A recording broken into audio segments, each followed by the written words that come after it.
بسم الله الرحمن الرحيم. halkani waa aqoon-yahan academy. dhammaantiin waa salaamantihiin dadka lagu xirano meel kasta oo aad joogtaan. kusoo dhawaada barnaamij cusub oo aan uga hadlayno graduate admission test. Graduate admission test waxa weeyaan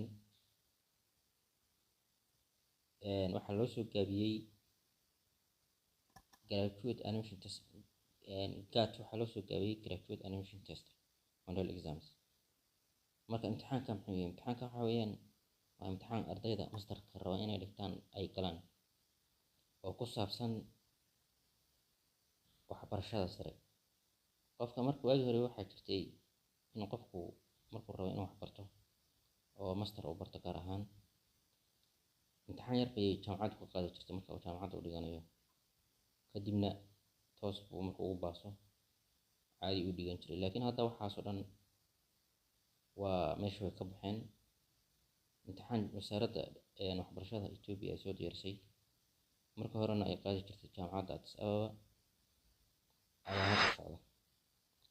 jaamacadda Addis Ababa marka hore dadka masterka dhiganaya in badan ilaa 5 sano waxa weeyaan gaadkaas ayay ka qaadaysa. laakiin wasaaradda waxbarashada ayaa iyaduna sidaas oo kale jaamacadaha kale kasoo rogtay. jaamacadda Addis Ababa hadda waxay noqotay jaamacad iyadoo is xukunta oo autonomous ah.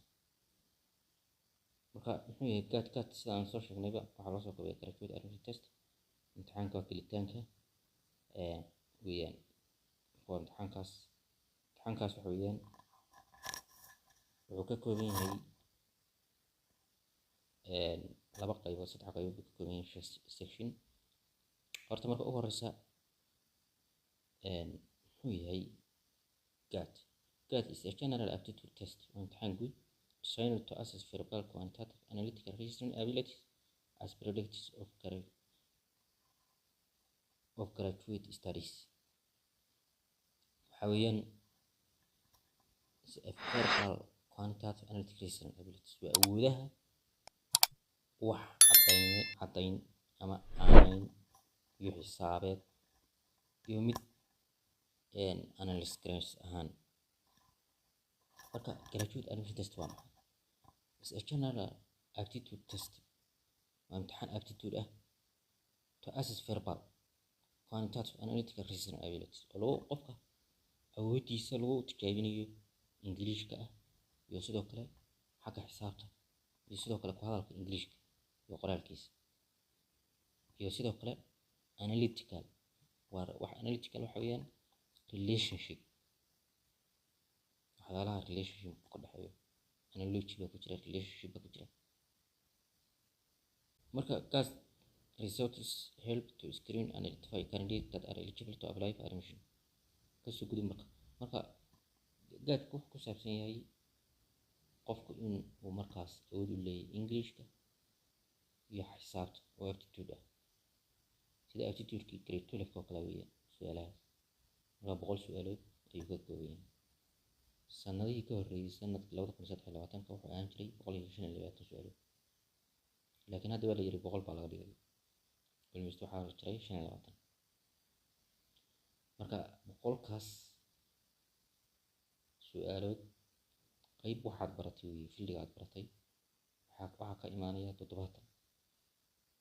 30 waxaa ka imaanaysa aptitude-ka ingiriishka iyo xisaabta aptitude-ka taasoo ka imaanaysa. marka qofku waa inuu awood u leeyahay ingiriishka iyo xisaabta inuu si fiican u garanayo. marka si guud ahaan imtixaankan waa imtixaan loogu talagalay ardayda masterka dhiganaysa inay qaataan. lagumana ogola inaad jaamacad gashid ilaa aad ka wadatid shahaadada GAT-ka ama jaamacad private ha ahaato ama jaamacad kale oo ha ahaato dowladda ah, midna laguma ogola haddaadan wadan. waxayna shaqaysaa ilaa 2 sano bay shaqaysaa. marka imtixaankan insha Allah si fiican baa usoo bandhigi doonaa. hadda waa hordhac muxuu yahay GAT muxuu ku saabsan yahay iyo waa qeexistiisa iyo in la ogaado imtixaankaas inuu yahay qofka isbaaro hortaala waa sidii isbaaradii oo kale yacni waxay ka dhigan tahay imtixaankan waxa inaad ka gudubtaa haddaad ka gudbin master ma dhigan kartid saa hore soo sheegnaba jaamacaduhu waxay ka qaadi jireen ardayda imtixaan internal ah kan laakiin waa external online baa lagu dhiganaya maalinkii uu dhacaya waddankoo dhan buu ka dhacaya isla markiina waa real time isla markiiba jawaabtiiba markiiba computerka ku siinaya marka cid ogaan karta iyo cid qishi karta waxaa ma waleeba dee marka isla fadhiya hadday isqashin imtixaanka 12aad oo kale waa online wax baybar ah ma jiro ama wax waraaq lagu gelayo waana 100 su'aalo waa la yareeyay 100 su'aalo waxaa la rabaa inaad konton ka keentid kii 125 ahaa inuu qofku 62 keeno kan waa in qofku konton keeno wixii konton ka hooseeya uu dhacay administration of cat imtixaanka sida loo maamulayo imtixaanka waxaa maamulaya wasaaradda waxbarashada Addis Ababa University iyo macadka la yiraahdo Educational Research iyo Ethio Telecom jaamacadaha marka waxaas oo dhan baa u maamulaya about the examka marka saan soo sheegnay wuxuu ka kooban yahay 3 qaybood verbal reasoning quantitative reasoning iyo analytical reasoning marka isuu ildigii hore ama imtixaanka waagii hore la socday wuxuu leeyahay 6 su'aalood waxaa laga keenaa verbal reasoning 40 waxaa laga keenaa quantitative analytical reasoning waa 25 laakiin 100 ayay ku soo ururtay oo saan soo sheegnay kanaalka hadda ku cusub tahay fadlan noo saar like subscribe iyo like videoga dib soo gaaray like noo saar sidoo kale gambaleelka si mar walba waxaan soo dhigno oo ku saabsan imtixaankaas oo dabcan jiri doona su'aalo badan oo aan soo dhigi doono iyo jawaabahooda